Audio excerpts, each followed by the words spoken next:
அஸ்ஸலாமு அலைக்கும். எல்லாம் எப்படி இருக்கீங்க? நம்ம வந்து இப்போ சஹரிக்கு தான் நம்ம ஒரு பிரியாணி செய்ய போகிறோம். ரொம்ப மசாலா கம்மியாக ஈஸியாக. இது வந்து நம்ம பாய் வீட்டு சிக்கன் பிரியாணியும் சொல்லிக்கலாம், தமிழ்நாட்டு சிக்கன் பிரியாணியும் சொல்லிக்கலாம். ஆனால் இது ஏன் ஸ்டைல் சிக்கன் பிரியாணி எப்படி இருக்குது? சிக்கன் பிரியாணி நம்ம இதுக்கு என்ன தேவை அப்படின்றத வாங்க பார்க்கலாம். பாருங்க, 2 வெங்காயம் 2 தக்காளி 3 பச்சை மிளகா உங்களுக்கு வேணும்னா நீங்கள் இன்னும் ஆட் பண்ணிக்கோங்க. எங்களுக்கு இந்த உரப்பு போதும். இப்போ இஞ்சி பூண்டு நான் வந்து இதில் அரைச்சி போடலை, ஃப்ரெஷ்ஷாக அரைக்கலாம் அப்படின்னு சொல்லிட்டு ஃப்ரெஷ்ஷாக நான் இஞ்சி பூண்டு 1 கட்டி பூண்டு நல்லா இவ்வளோ நீட்டு 3 இன்ச்சு அளவுக்கு இஞ்சி சேர்த்துக்கோங்க, அது வச்சுருக்கேன். அதுக்கப்புறம் எல்லாமே நான் ஃப்ரெஷ்ஷாக தான் அரைச்சி போடுறேன். ஜீரகம் 1/2 ஸ்பூன், மிளகு 1/2 ஸ்பூன், 10 முந்திரி, பெருஞ்சீரகம் 1/2 ஸ்பூன், ஏலக்காய், இங்கே இது கிளம்பரு பட்டை வந்து என்கிட்ட இல்லை, ஃபினிஷ் ஆகிடுச்சு, அதனால நான் தூள் போட்டுக்க போகிறேன். சிக்கன் 3/4 கிலோ சிக்கன், புதினா, மல்லித்தலை நல்லா 1 கை அளவுக்கு எல்லாத்தையுமே ஒன்றா மிக்சியில் போட்டு அரைச்சி எடுத்துக்குவோம். இதை பாருங்க, மசாலா எல்லாம் அரைச்சி நம்ம எடுத்து ஒரு பிரியாணி செய்ய போகிறோம். நம்ம ஃபஸ்ட்டு எதுக்கு முழு ஜீரகம் போட்டோம்னா நம்ம உள்ளே இருக்கோம்ல, அதனால் அதை அரைஞ்சிரும் அப்படின்றதுனால தண்ணி கொஞ்சம் கம்மியாக ஊற்றுவோன்றதுனால தக்காளி ஃபஸ்ட்டு.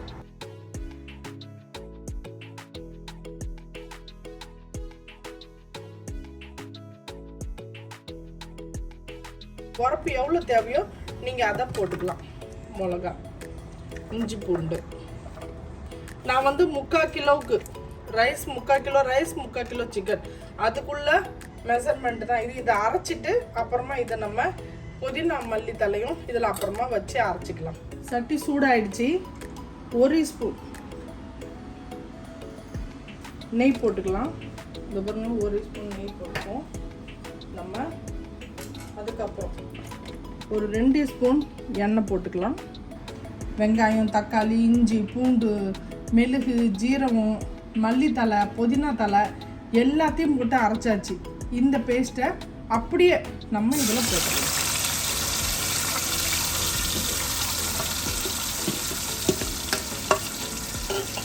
இதில் நான் பட்டை மட்டும்தான் போடல, அதனால பட்டையோட பொடி கொஞ்சோண்டு இதெல்லாம் நான் போட்டுக்கிறேன். இது நல்லா கொஞ்சம் எண்ணெய் வெளியாகிற வரைக்கும், மசாலாவோட வாசனை போகிற வரைக்கும் நம்ம இதை நல்லா வதக்கிக்கலாம். நம்ம வந்து பிரியாணிக்கெல்லாம் வந்து நம்ம முந்திரி வந்து அரைச்சி போட மாட்டோம், அதனால தான் இது கொஞ்சம் டிஃப்ரெண்ட்டான ஒரு பிரியாணி செய்கிறோம். நம்ம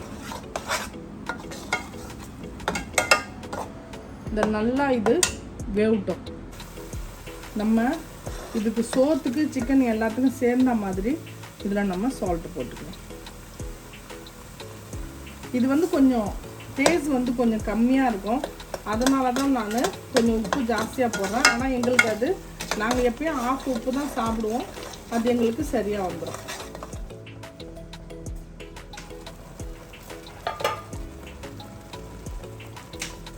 இங்கே பாருங்கள், எண்ணெய் எப்படி வந்திருக்கு பாருங்கள். நம்ம இதில் தயிர் ஒரு 2 ஸ்பூன், தயிர் 2 ஸ்பூன் போட்டுக்கலாம்.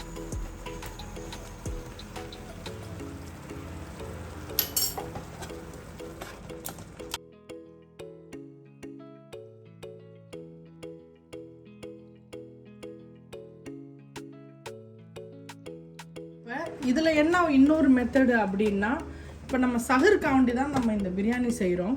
இப்போ வந்து இந்த மசாலா வெந்தவுடனே சிக்கனை போட்டு ஒரு 10 நிமிஷம் வேக வச்சுட்டு நம்ம இதை மூடிட்டு நம்ம போய் படுத்துடலாம்.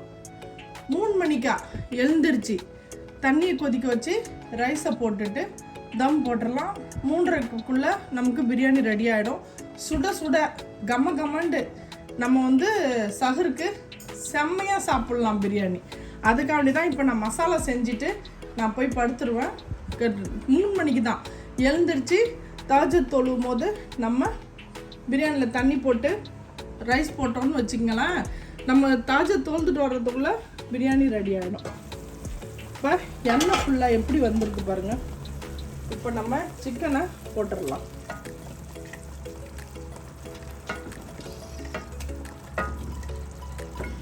நான் வந்து இன்றைக்கி உருளைக்கிழங்கு போடாமல் தான் செய்கிறேன். ஏன்னா நிறைய உருளைக்கிழங்கு சாப்பிட்டாச்சு, அதனால் நான் உருளைக்கிழங்கு எதுவுமே போடலை. இந்த மசாலாவில் கொஞ்சமாக தண்ணி போட்டு நம்ம இதை வேக வச்சிடலாம். நம்ம ஒரு 15லேருந்து ஒரு 20 நிமிஷம் நம்ம இதை வேக வச்சிடலாம்.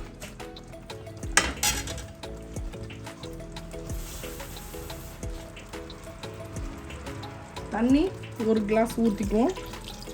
இதை வேக வச்சுக்குவோம். வேக வச்சுட்டு அப்புறமா மூடிடுவோம். நான் இதை ஸ்லோவாக வச்சுட்டு நான் போய் உட்காருவோம். நம்ம கொஞ்சம் நேரம் சென்று வந்து பார்ப்போம்.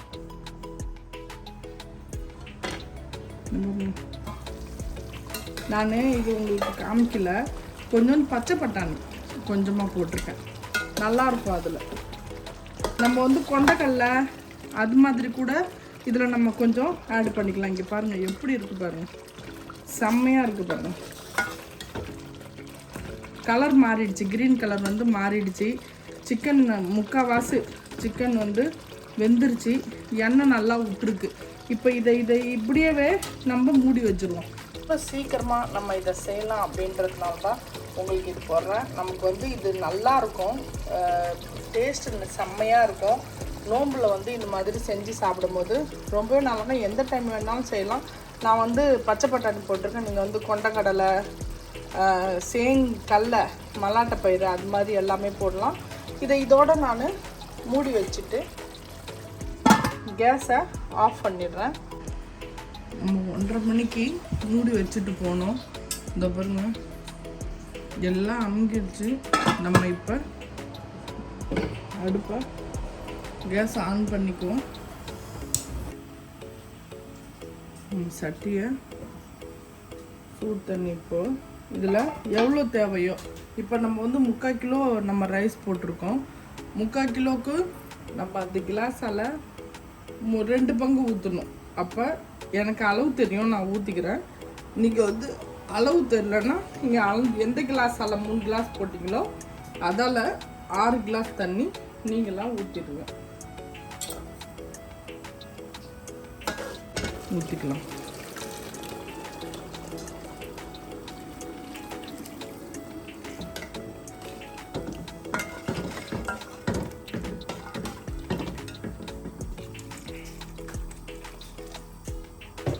இது இப்போ கொதி வரட்டும், நம்ம ரைஸை போட்டுருவோம். கொதி வந்துச்சு பாருங்க. பாஸ்மதி ரைஸ் தான் போடுறோம், ஆனால் ஜீரா சம்பா ரைஸையும் ஆக்கலாம்.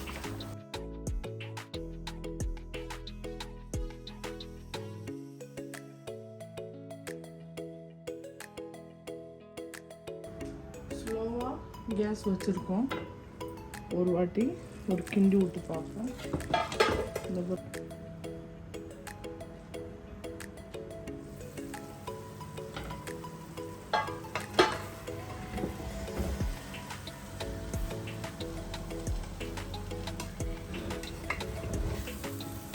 இது புது சட்டி, அதனால் கொஞ்சம் அது பிடிச்சிருச்சு கீழே.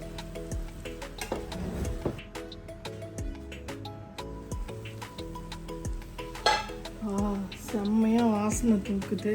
கேஸ் ஆஃப் பண்ணிடுறேன். முடிஞ்சிடுச்சு. கொஞ்சம் இது புழுங்கணும், இது வந்து கொஞ்சம் புழுங்கணும். அதுக்கப்புறமா நம்ம தட்டையில் வச்சு என்னன்னு பார்ப்போம். கொஞ்சம் லைட்டாக தான் இருக்கும் இந்த சாப்பாடு, ஏன்னா மசாலா நிறையா இருக்காது. ஏற்கனவே நாங்கள் எங்கள் வீட்டில் மசாலா நாங்கள் நிறையா சாப்பிட மாட்டோம். அதுவும் நோம்பு நாள் இன்னும் கம்மியாக தான் நாங்கள் மசாலா உரப்பு எல்லாமே கம்மியாக தான் சாப்பிடுவோம். ஆனால் டெய்லி சிக்கன் மட்டன் சாப்பிட்டா கூட நாங்கள் வந்து மசாலா கம்மியாக தான் செஞ்சு சாப்பிடுவோம்.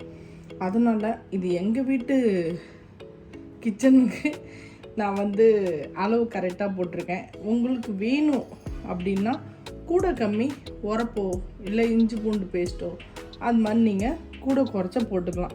நம்ம 3/4 கிலோ கறி 3/4 கிலோ ரைஸ் தான் இப்போ இதில் பண்ணியிருக்கோம். என்ன இன்னும் கொஞ்சம் புழுங்கட்டும், அப்புறம் வந்து நம்ம பார்ப்போம். செம்மையாக சூப்பராக குயிக்காக ரொம்ப ஈஸியாக நம்ம வந்து எல்லாம் அரைச்சி போட்டு ஒரு பிரியாணி செஞ்சிட்டோம். ஈஸியான ஒரு பிரியாணி தான் இது. வந்து யார் வேண்டாலும் செய்யலாம். செஞ்சு பாருங்கள், உங்களுக்கும் இது பிடிச்சிருக்கோன்ட்டு நான் நினைக்கிறேன். இந்த பாருங்க, செம்மையாக வந்துருச்சு. பாஸ்மதி ரைஸ் தான். முட்டை வச்சு நம்ம கச்சிமோர் வச்சு இதை சாப்பிட்டுக்கலாம். உங்களுக்கு இந்த பிரியாணி பிடிச்சிருந்துச்சுன்னா நம்ம குயிக்கிங் பை நிஷா சேனலுக்கு லைக் பண்ணுங்கள், ஷேர் பண்ணுங்கள், கமெண்ட் பண்ணுங்கள், மறக்காமல் பெல் பட்டன் கிளிக் பண்ணுங்கள். இன்ஷா அல்லாஹ் நான் இன்னொரு வீடியோடு வந்து சந்திக்கிறேன். பாய்.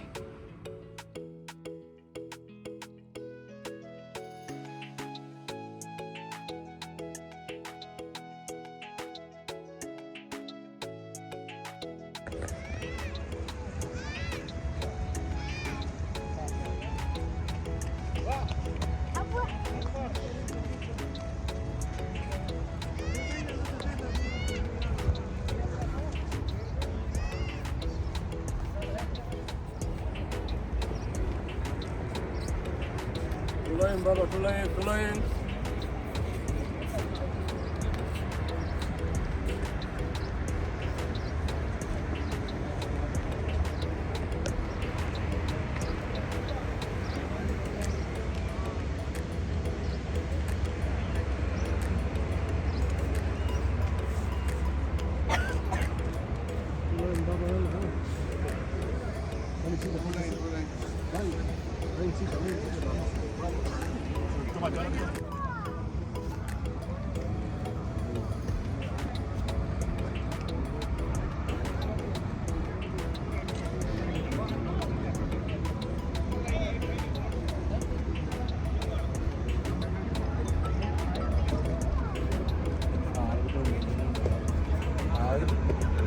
Ini kan 19.